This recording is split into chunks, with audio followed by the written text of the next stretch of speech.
In episode 249 of the Peak Performance Leadership Podcast, we speak to leader Andrea Amy, and she's going to tell you how you can build a team from the ground up. That's right, folks. It's all about building teams from scratch today. Are you ready for this? All right, let's do it.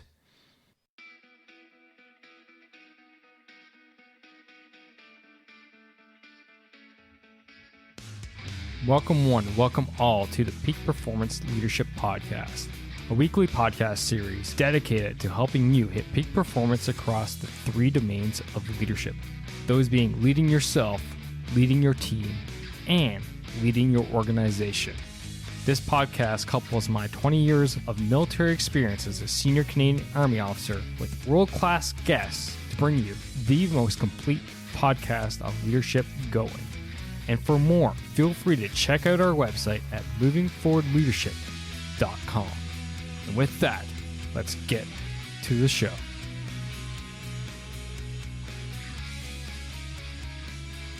Yes, welcome one, welcome all to the Peak Performance Leadership Podcast. It is your Chief Leadership Officer, Scott McCarthy, and thanks for coming out today. It's so good to have you here. You, the listener, and all your friends and everyone else who is listening to this movement. That's right, this movement from around the globe. I've lost track at how many countries we are reaching here at the Peak Performance Leadership Podcast. The last time I checked, it was around 150 different countries. Thousands of leaders tuning in every week, and you are one of those. So thanks for coming out. I appreciate you. More importantly, I'm happy that you're here. And today I am here to say I've been listening to you. I've had a number of you reach out to me and say, hey, Scott, these experts, these authors, these thought leaders, etc. are great. They're fantastic. But sometimes, can we just talk to the normal leader? The person who's there now, the person who's in the trenches right now doing the job, and learn from them. What drove them? What challenged them? What success did they have, and how have they failed along the way? And most importantly, how can we learn from it all? And that's what we got for you today. We have Andrea on the show. And disclaimer, first off, Andrea is a member of our Leader Growth Mastermind, our elite mastermind for leaders who want to continue to elevate their skills, not feel lonely, but rather challenge themselves to grow every single day. And I will tell you, Andrea is just knocking it out of the park with us. Every week she shows up, and I swear to God, it's like, what has Andrea done new? And more importantly, how has she grown this week? And she never ceases to amaze. So that interests you, you can check it out at leaddon'tboss.com/mastermind. Again, that's leaddon'tboss.com/mastermind. And you can apply to sign up right there. So check it out. We would love to see you in there. And no doubt Andrea would love to meet you. So who is this Andrea person that I am gloating about? Well, she's a registered nurse, and she runs a nursing clinic out of the Montreal, Canada area. So actually don't pick up the French accent. She speaks super clean English. It's amazing.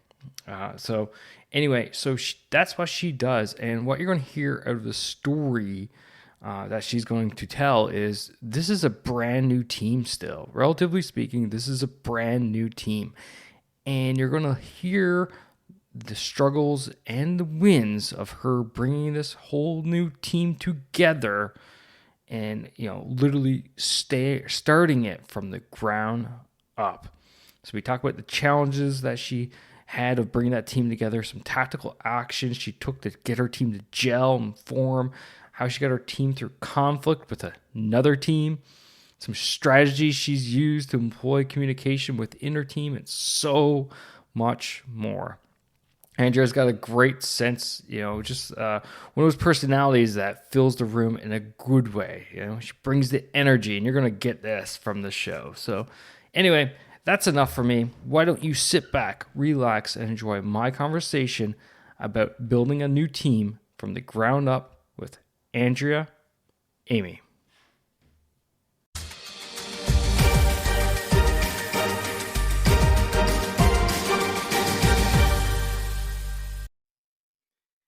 Andrea, welcome to the show. Thank you. So you're here. You're not an author. You're not a coach. I could say you're not a podcaster, but we were just talking before I hit record. I've learned you had a podcast that you took down. So briefly. Anyway, you're just Andrea. You're just manager, leader, team lead, Andrea. Someone from the real world. Right. All right. So, and for the audience out there listening, like I had a bunch of people reach out to me, like, "Hey, Scott, these coaches, these authors, these Navy SEALs, all these people are great, but can we get some real people from time to time?" So I got you a real person, ladies and gentlemen. We got Andrea Amy on the show. I'm going to let her introduce herself. So, Andrea, why don't you tell the audience a little bit about yourself, who you are, where you're from, what you're doing, all that stuff. Fun facts are always good times, too. Have at it. Great. So hello, everyone. My name's Andrea. I live in Montreal, Quebec, Canada. I'm a nurse clinician. I've been a nurse since 2011. Worked a lot in the hospital system just as a bedside nurse. And I got into leadership initially in the emergency room. And now I work in an outpatient psychiatry department, and I coordinate and lead a much smaller team of about 5 people. And it was a new clinic that just opened up last March. So there's been a lot of development and a lot of challenges, a lot of great things that have happened. And I joined a leadership group with Scott, and he's been helping, and the group's been supporting me through this. And here we are now. That is not a paid advertisement, by the way, ladies and gentlemen. I did not ask her to plug the group, but hey, thank you. Thanks anyway. So here's the most interesting bit is that, your team is new. Like it's still new. It's not even a year old, right? No, So March let's 2022. talk about March 2022. So we're 11 months, 10 change months, almost 11 months. Through the process now of having your team built. So let's talk about, that team coming together. I'm sure it was nice, smooth, no problems. Your team gelled instantly and everything was perfect, right? Am I right? Or am I wrong? That, I couldn't have said it better myself. Maybe there was a few challenges. Always are. So let's talk about the challenges, Andrew. Let's talk about, first off, let's talk about your team coming together. So what were some of the challenges, but more importantly, how have you been getting through them and getting over those humps and obstacles? Well, one of the first challenges that we encountered was that we were a new team coming into someone else's turf, essentially.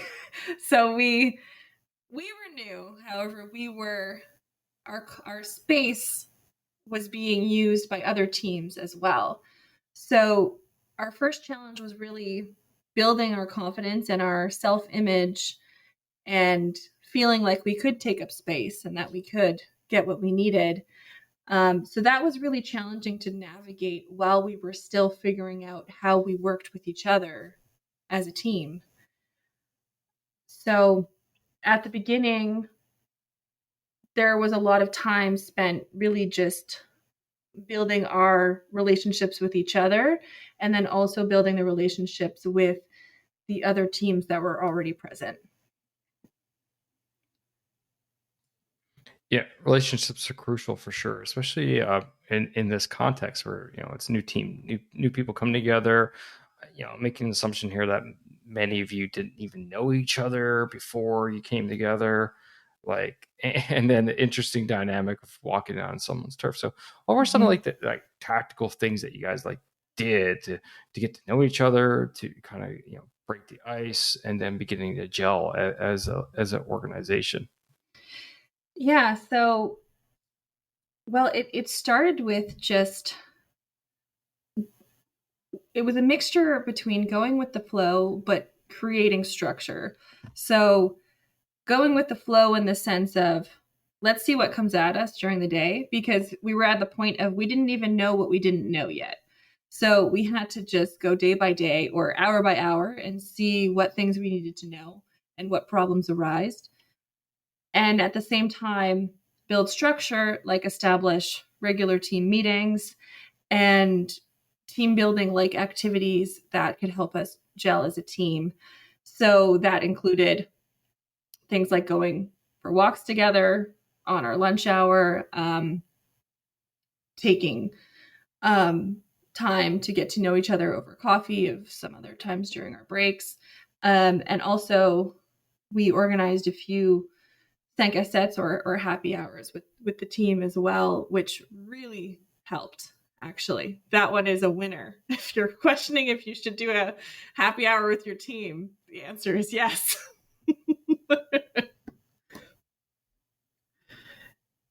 Yeah.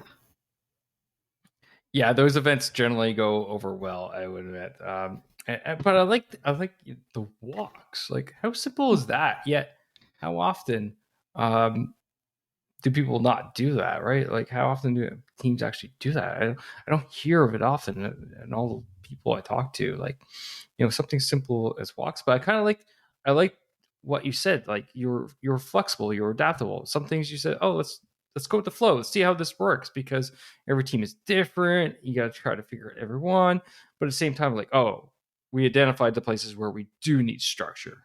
Team meetings, for Mm-hmm. example, your weekly rhythm, like how your weekly schedule and stuff like this. Like, and that Mm-hmm. gets a team going, gets people in the groove. But at the same time, you need that ad hocness of, hey, who wants to go for a drink? Hey, right? And away we Yeah. go. Yeah. Now, you mentioned earlier you walked in, you took the keys to the house and you walked in someone else's house, per se, in someone's turf. Uh, now, obviously, this doesn't happen to every organization, but it can happen to others, like big companies and corporations. Like, teams get shuffled around all the time. New team gets built. They say, "Hey, you work out of this office area over here," and lo and behold, someone's been working there for the past 15, 20 years, and they're like, "Who the heck are you?" And it's kind of similar, knowing your backstory. That's kind of similar what happened to you guys. So, how'd that go? Was there conflicts? Yes, there were. Of course, there were, because I wouldn't be asking the question if there weren't. But how did you guys get Mm-hmm. work through these conflicts with this other team that was in the same physical space as yours? Yeah.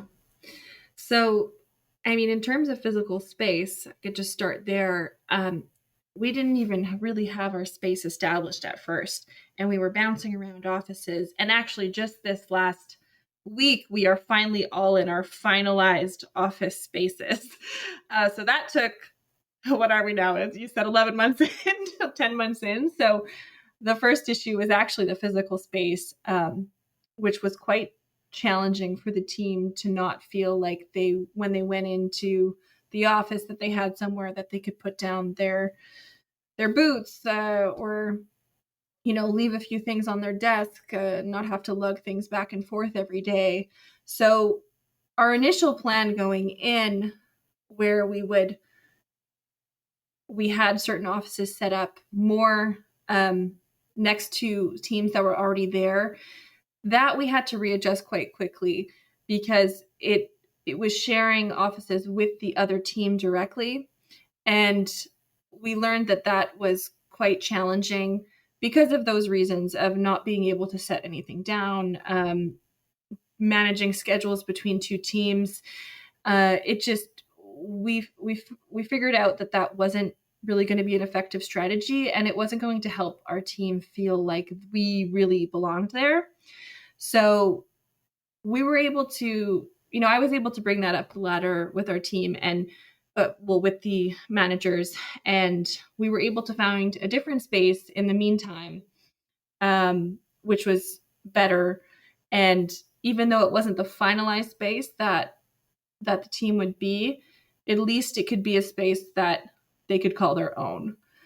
So that was one of the first challenges. And I think that it was really important that the team felt that.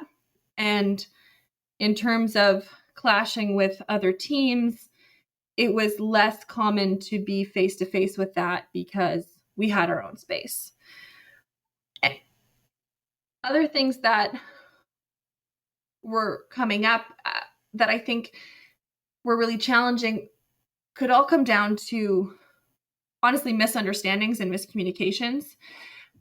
So things that were new to us were old news to the other team, or once you've been doing something for a while, you might not understand why somebody else doesn't understand it. And there was a lot of that. So when we would come to clarify questions, it might have not been obvious to the other people in the clinic why we were asking those questions.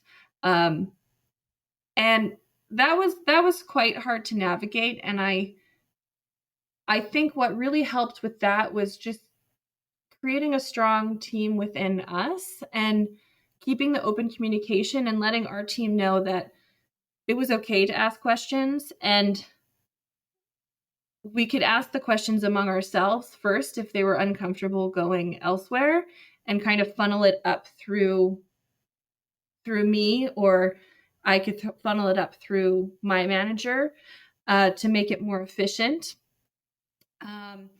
So there was little strategies that would arise to help manage the flow of questions and challenges along the way. What were some of those strategies? Because I'm sure the leaders out there listening may be in a similar situation, and they could implement these. So one of the strategies was really just encouraging the curiosity, encouraging the questions. So at our team meetings, there's really a section that we would devote to info sharing and open questions.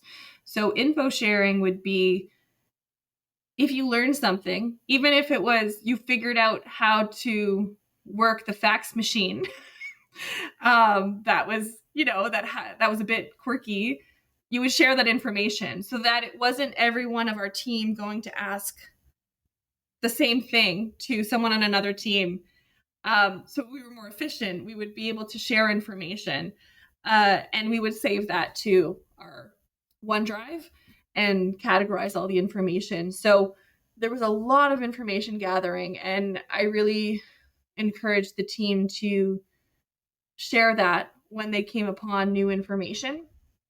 Other strategies kind of in line with that, the open questioning section of our meetings was really just creating a sense of safety among the team so that they felt that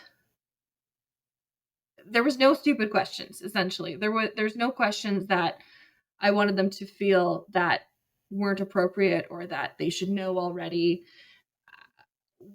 We tried to make it clear amongst the team that we understand that situation is new, and that we're going to ask questions, and that we're going to ask the same questions over again, and that was okay. So a lot of things were repetitive. A lot of things took a lot of time. However, it was an organized chaos. When I look back at it now, it might not have felt like that during the time, but when I look at how far we've come, I can see that it was a really effective way of getting the information that we needed. And we were able to achieve a lot throughout this year of establishing a new team and starting projects within the team that are quite impressive. And I'm very proud of the team. I love that fax machine example. It's awesome, and I'll tell you why. I think it's fantastic. And I will say a simple person would go, "Oh, that's just the fax machine. Anyone knows how to use the fax machine." But yeah, there's quirky equipment all the time. And I'll quick side tangent.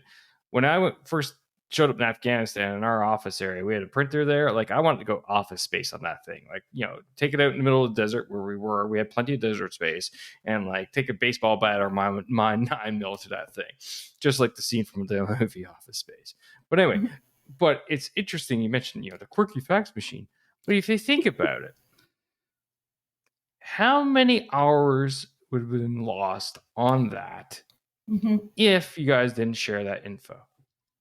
How many people would have gotten frustrated and not wasted, but used up time, just like you said.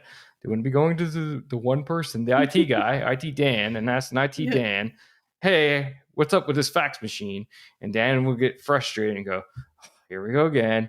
You got to hit star, hit 9, do the triple tap on the side, and then hang up, and it'll work. Right? That's the secret handshake. Right to the fax machine. I don't know if that's actually true, but you get my point.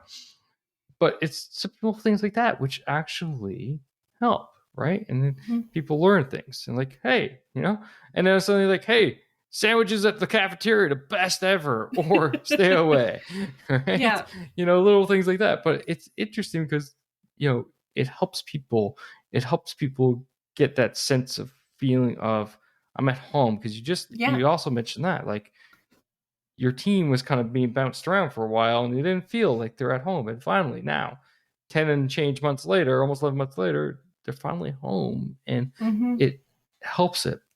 Now, moving to the next topic, you did mention something which really sparked my interest, and you talked about safety, psychological safety, which is what I was hearing there, right? Yes. I know that's a topic near and dear to your heart, not because it is psychology department, but rather, what I get from you all the time when we talk weekly is that you enjoy building that sense of psychological safety with your team. So can you talk a bit about that, how you've been able to build that, the response you've gotten from your team as you build that, and the benefits that's coming out of it? Yes. So yeah, psychological safety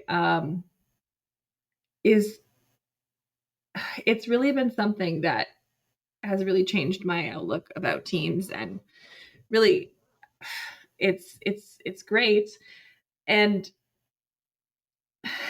when I started learning about psychological safety, I understood why it was important, but I didn't know yet how do you actually create the psychological safety within the team. So I was going in there being like, yes, I want to be, I want to create this safe environment for the team. I want them to know that they can challenge me. I want them to know that they can learn. I want them to feel at home. And then, you start getting these challenges, and that's where those moments come up that you can build the safety. So just to recap, when I first started understanding it, I thought that preventing conflict was creating psychological safety.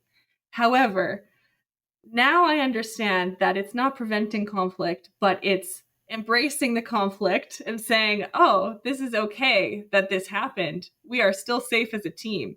Even though maybe we butt heads as a team sometimes, or we butt heads with another team sometimes, at the end of the day, we still want to work together. We still want to find a solution, and we're going to work together to figure out what that means.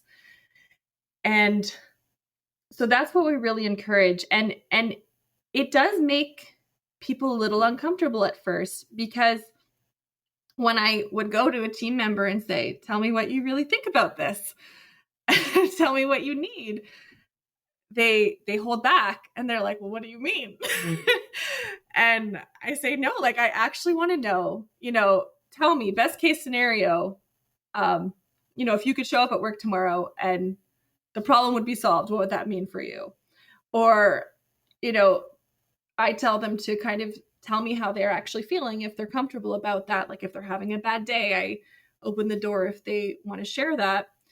And a lot of people haven't experienced that. And I know on my team, a lot of people told me afterwards that in previous workplaces, they hadn't had the opportunity to really, say what they needed to their bosses. And it, at first, they don't feel safe to actually do that.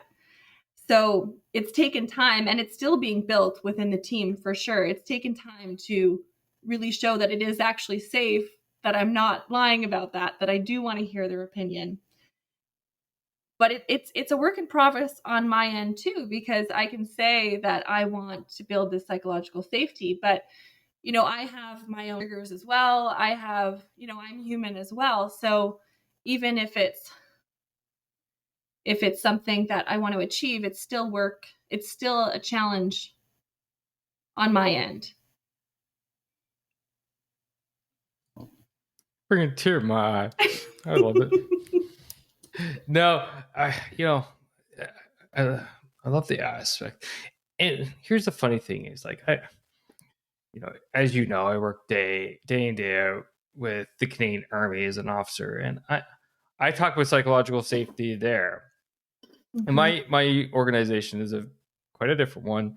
We're top heavy, what we refer to as top heavy, i.e., high rank heavy. A lot of high ranking officers that work in my unit. And of course, we're all A types. And here you got me. I show up and I'm like, psychological safety, blah, blah, blah. And people are like, what are you talking about, McCarthy? Yeah. Right? But you hit it on the head, is that, like, I want to know what you actually think. And I want to know the truth. Mm-hmm. And where I work and the way I see it is that I can't afford the time to not know the truth. Mm-hmm. Don't tell me what you think. You don't tell me what you think I want to hear, because what I want to hear is the reality of what's happening on the ground, right? Mm-hmm. And that's what psychological safety does. Because I'll tell you is that I've lived and worked in another organization where there was none, and it was like, ooh, bad news. Yeah. How can we spin this? Right? Yeah. I don't feel like getting shot in the face today by the boss. So how can I spin this so it's not so bad? And that's what it was. But the reality was that boss was never getting the actual ground truth. So how can you make decisions? How can you, operate in a way that's going to push your team forward, propel your organization forward, if you're not basing your decisions on factual information, but rather information either people think that you want to hear, or they're changing the information so that you don't, basically shoot them in the face. So I think psychological safety is underrated. And I love how you've embraced it. Mm-hmm. Yeah, my team is sick of hearing about it. But I'll, if I could share, one of my first encounters with psychological safety between me and my manager, if you remember, Scott, it was right at the beginning, and essentially there was hours that the staff might have needed to do to work on the weekend based on this protocol from the government. And I challenged my boss, saying, I don't think that we can do this as a team. I think that they need their weekends. I think that we can find a different way to do it. And I remember sweating. Like, I remember when I was talking to my boss, I was like in a full sweat. She probably wouldn't have noticed this, but I felt scared, but I felt safe enough with her to challenge this idea. And this was probably the first time I've ever challenged a manager in my life. But she had, without knowing it, created an environment for me of safety. And I remember her saying, I was surprised by your reaction. However, it empowered me to then bring it up the ladder and acknowledge how I was uncomfortable with what I was asking the team of as well. And so she was given the opportunity to reflect on it and essentially be empowered.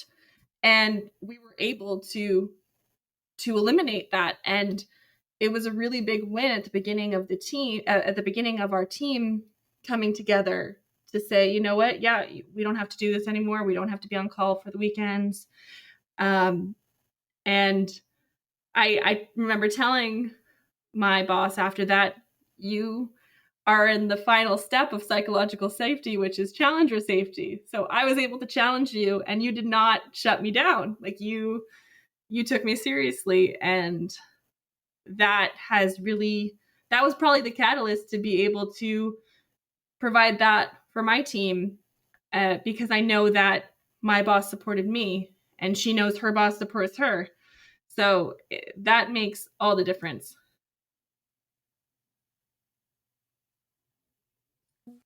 You affected lives, right? You affected, no, you did. You affected your team's lives there because now they're able to enjoy their weekends, Mm-hmm. right? Like that's huge, and that's all because, as you said, psychological safety, being able to challenge the rules, challenge to start, what was being pushed down on you at that time, and then your supervisor going, "Hey, you're right. You know what? Let's push this up. Let's not take, just roll over and say, okay, we'll do it, but rather, let's see what happens here." And you got what you wanted in the end. So Mm-hmm. kudos to you. Kudos to your team. Mm-hmm. And basically making that whole environment so people can actually speak their minds freely. And for the audience out there, they're probably like, oh, they're probably like, oh, this is crap, or people are walking in saying this is garbage. Well, what? No, we're not talking about that. We're rather, just like you said, saying, hey, boss, this Mm-hmm. isn't right. Here are the reasons for it. This is what, Mm-hmm. this is the way we should be doing it in a Mm-hmm. very professional manner, Yeah. doing it in a professional manner, and then getting your response back, which is what you wanted. So it's awesome. It's opening the opportunity for a conversation. And Yeah, exactly. I want the team to know that they can debate their case. And I can debate mine, and we'll come to a solution. So it doesn't mean I will always go with what they're saying, but I will definitely take it into account, and I will also share the reasonings behind it. So, we're working together to figure out what's best for the team. Love it. Absolutely love it. Another question for you, before we wrap up here. We talked about all kinds of great wins you've had, some challenges along the way. Is there anything where you'd like to share about failure and what you learned from it through Ooh. building a brand new team from the ground up? Ooh, okay. Oh, this is a good question.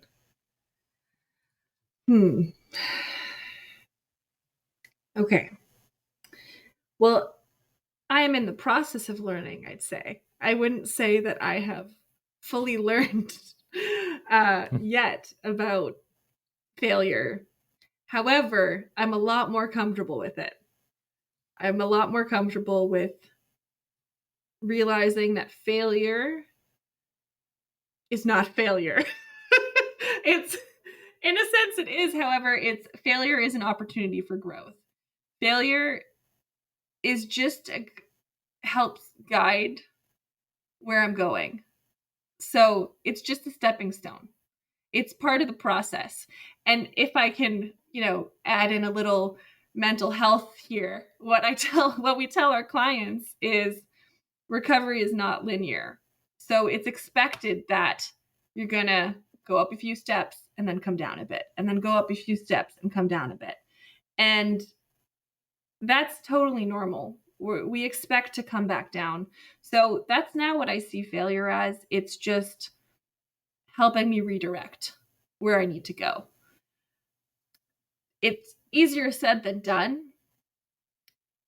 But, that's when I do think of it that way now, it just feels much lighter. It doesn't feel like all or nothing, which is another theme that I talk about a lot. So Failure is your friend. You bring to my mind the Thomas Edison quote, right? I have not failed. I've just found 10,000 ways that don't work.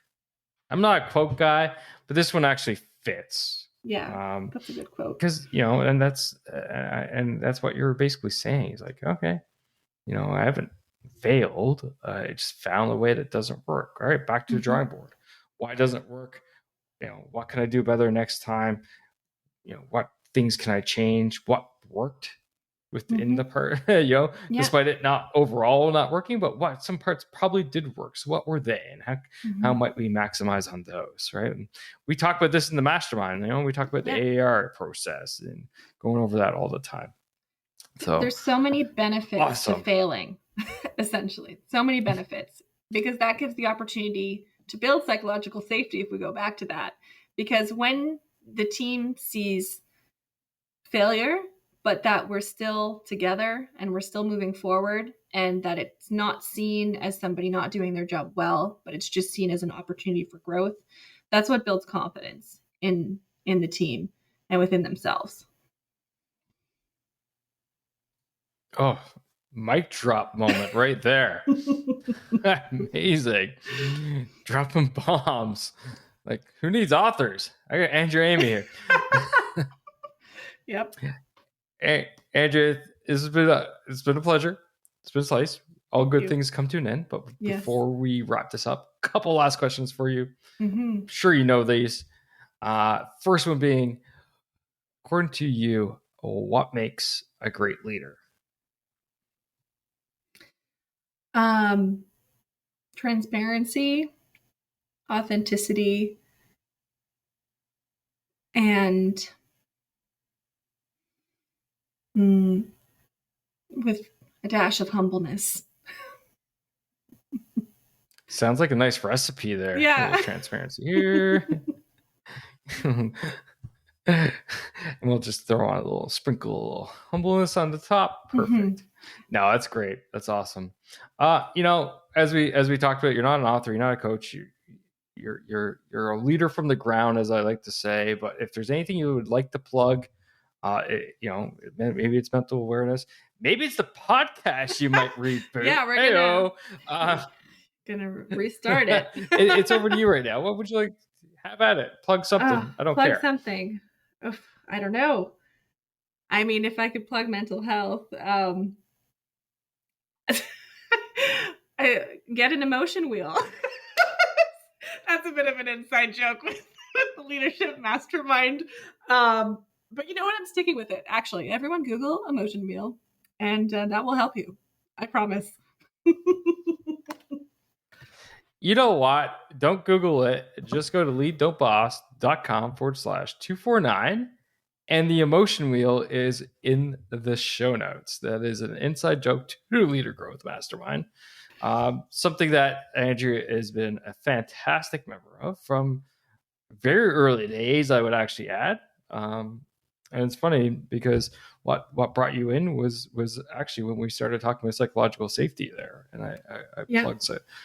And that sparked your interest, and you've been an active member ever since. So, and here you are now on the show even. So thank you for your weekly contributions. It does help the entire group for sure. My pleasure. And thanks for coming on the show. This has been a blast. Yeah, this was real fun. All right, audience. Again, show notes, leaddon'tboss.com/249. And you check the emotion wheel there. Till next time, as always, lead, don't boss. Take care now. And that's a wrap for this episode, ladies and gentlemen. Thank you for listening. Thank you for supporting the Peak Performance Leadership Podcast. But you know what you could do to truly support the podcast? And no, that's not leaving a rating and review. It's simply helping a friend.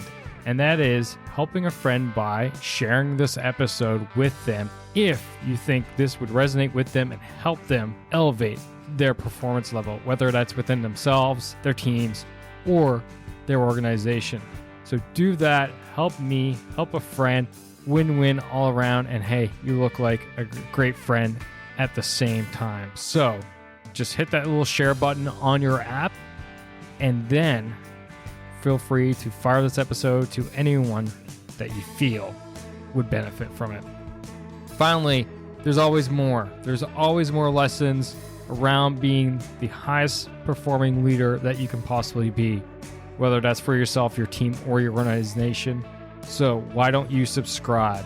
Subscribe to the show via movingforwardleadership.com/subscribe. And until next time, lead, don't boss, and thanks for coming out. Take care now.